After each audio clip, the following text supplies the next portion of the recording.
I'm really rich. I'll show you that in a second. Millions of news stories have been written about him today. Billionaire businessman, a television star, or a political phenomenon? A transformed brand? Who is this guy? Donald Trump. You can love him, you can hate him, but you cannot ignore it. Because it's not just the magnificent buildings you see. It's perceptions, brands, and even built systems. But the question is he really a billionaire? Or are we all part of an illusion? In this video, you'll see Trump's first behind-the-scenes plan for his fortune, how to make wealth visible through financial strategies and media manipulations that you're bringing to the world. And you know what, man? This system could still be working today.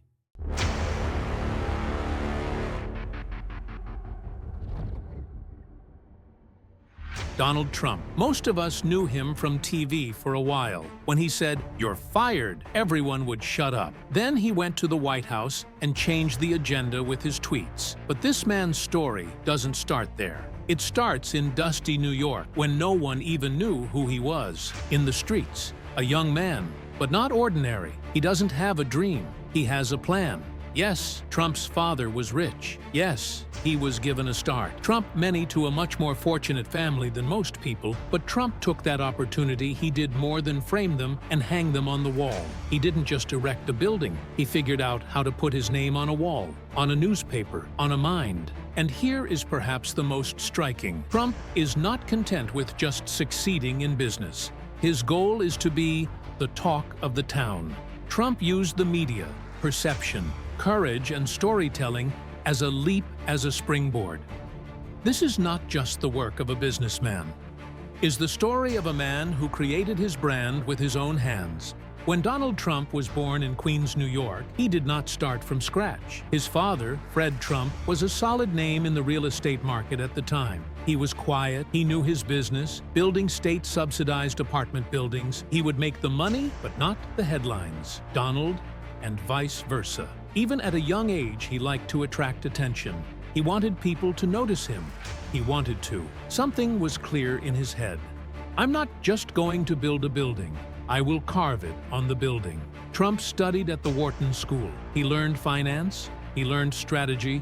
But the real difference, he didn't show up there. He showed up on the field. He didn't follow in his father's footsteps. Like him, he was quiet in Brooklyn. He didn't want to put up apartment buildings. Donald wanted to get into Manhattan. This is Newitt, was the heart of York. Sky-piercing towers, media centers, money and power. His father, over and over again, "It's dangerous there. It will sink you." But for Donald, it was a call to the opposite. "That's exactly why I have to go in," he said. He preferred what was spoken, not what was safe. He didn't care what people thought. He cared about what they talked about. For him, being in the press, being a name, being a brand himself. I think that's why Trump really realized the power of the media so early, that he realized at the time that the media was a powerful tool for his vision and mission. I think he started appearing in newspapers before he had even made his first project. He gave interviews. He got used to the cameras. He built perception before construction. That's why Trump is a classic business, much more. Manhattan in the late 1970s. New York is in chaos.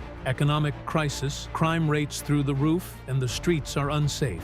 But in the middle of the chaos, in the middle of Grand Central Station, right next to a decaying building, the Commodore Hotel, an abandoned hotel that nobody looks at. So it's an investor's nightmare. But there it was. Donald Trump saw an opportunity there. He said, "I'm going to take this hotel and put it in the heart. I will make my mark." Now pay attention. When Trump started this project, he did not have enough money in his pocket. But he had something else, the ability to manage perception. First, he used the only thing he had, the power of persuasion. With New York Mayor Ed Koch sat down at the table, and he said, "Look, I'm going to take this hotel and turn it into a landmark, but for that, you have to give me a 40-year tax break." Normally that sounds crazy, right? But New York was in an economic downturn. The city's projects were needed to symbolize the revival. Trump read this very well. And a tax exemption of $160 million.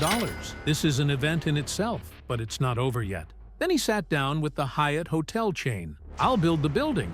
You run it. he said. So that's how both undertook the construction work and linked an international chain to the project. And the financing? You know what Trump did? He even got the banks to play his game. He got a big loan from the Bank of Boston, but he made Hyatt a partner in this loan, documented municipal support, and used the positive press coverage of the project. In other words, Trump has spent millions of dollars without putting any money out of his pocket, offloading much of the risk to others. A $100,000 project. This was financial chess. And the media part. Even before the building went up, images were leaked to the press. Architectural drawings in the newspapers. Young Trump is turning Manhattan upside down, was the headline. He started selling the hotel almost before he opened it. He built the perception, then he built the building. The people before he'd even seen the inside. And finally, in 1980, the Grand Hyatt opened. This is now one of the most prestigious hotels in New York. Was one. Trump, 34 years old, did not create a fortune from scratch, but he created a scenario in his own mind and changed the direction of money. And remember this, it was his first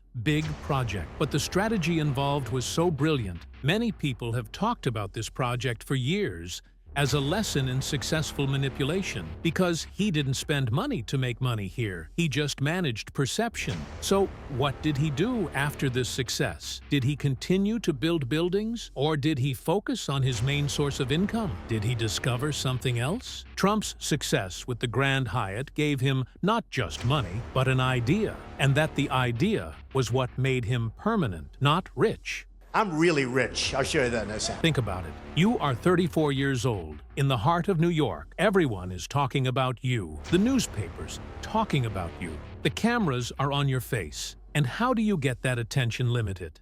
Trump realized this. It was no longer about the buildings. It was about the name. And that's when he decided, I will sell myself. No, not figuratively. He has really turned his name into a product. The Trump name is no longer a sign, brand. When hotel projects came, he would say, you build it, I'll just put my name on it. Think about it. You earn millions without pouring concrete or swallowing construction site dust. You just put your name on the signboard by printing it, just because it's Trump. But it's not just about naming rights. The name Trump was a way of life. Wealth, glamour, power. People wanted not just the building, but the life it reflected. Trump Tower was the pinnacle of that. The price of the apartments was much higher than the market. But again, the buyers were also in line, because they were buying a status, not a house. I live in the Trump building to be able to say, I'm not a man, I'm a woman, I'm a woman. And it was a mind-boggling strategy. Only in America? No, no, no. In many countries, from Dubai to the Philippines, buildings started to rise. But the interesting part starts here. In most of the projects, Trump had neither land nor investment money. He just used his brand for a project. In other words, he was earning millions per project without a penny out of his pocket. Think about it. Other investors risk millions of dollars, carry out the construction, but your profit is big part of it goes to the man whose name is Trump. Just because his name is there, people think Trump did it, but in fact it's just a project in his name. In his own words, I'm monetizing my name. And the most surprising thing, this system really worked. The apartments were sold before construction even started, and the hotels were overflowing because Trump had achieved something. He had made himself a symbol of luxury, into a brand. At one time, the value of the Trump brand was estimated at $3 billion.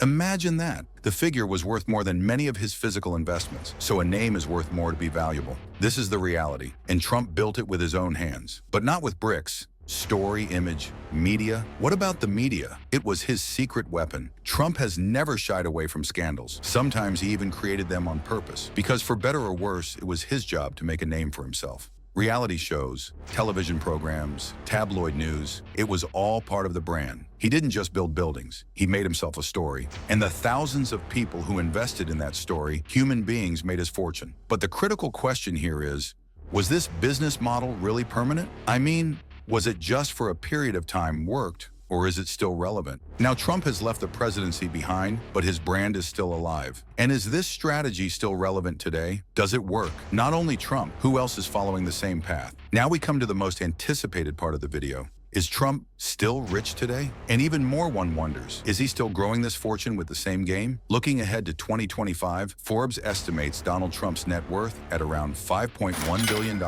as the most important thing in the world. Yes, you heard right, $5 billion. That's years of discussions, lawsuits, elections, social media storms. But in the end, he is still standing, still in the headlines, and he's still a billionaire. But that's not the magic. The question is, where does this wealth come from? Trump is he building skyscrapers? Or is he playing another game? Answer, he is now making money from the story. Really? Okay. Trump Tower is still standing. The golf courses are full, the lights are on in the hotels, but in most of these, neither the loan nor the property is his. Only the name is his, and that name, still millions it does. Think about it. The building belongs to someone else, the investment belongs to someone else, but the name belongs to Trump, and people respond to that name extra money. Why is that? Because that name means power, luxury, success. So even though he didn't build the building, everyone is saying Trump did it. And that's the word literally, creating wealth from perception. But Trump didn't stop there, because he has created not only his name, but his own story, marketing, TV shows, reality programs, books. Even his speeches on stage are now a business like an agreement. Every interview, every headline raises his brand value a little more. When the cameras turn to him, the dollars start rolling in. And then came Truth Social, his own social media platform. Not just your thoughts, and he sold his stake and made millions. Look, here is the most striking part. Trump is no longer just a businessman. He has turned himself into a product, and he sells this product everywhere. Today, many young entrepreneurs, influencers, content creators, even you and me, are following the same path. We're watching the effort to make our own name valuable, to turn ourselves into brands, because this system, it still works. And it's no longer just a game for billionaires. It's a game that anyone can play. And the crucial question is, does this system work for figures like Trump, or is it really? Can someone like you and me turn your name into a fortune? Perhaps the answer to that question lies in the next step. So are you in the game? If you've watched this far, it's clear that you didn't open this video just to watch it. Curiosity you do. You want to understand. Maybe you want to make your own path. And that is very valuable, because what we're telling here is not just Trump's story, it's about a man who realized his potential. Everyone's story. If you want to be part of this journey, like the video, subscribe to the channel, and write your opinion in the comments. Because this channel is not just a channel to watch, but a channel to grow with. And perhaps the real story begins now.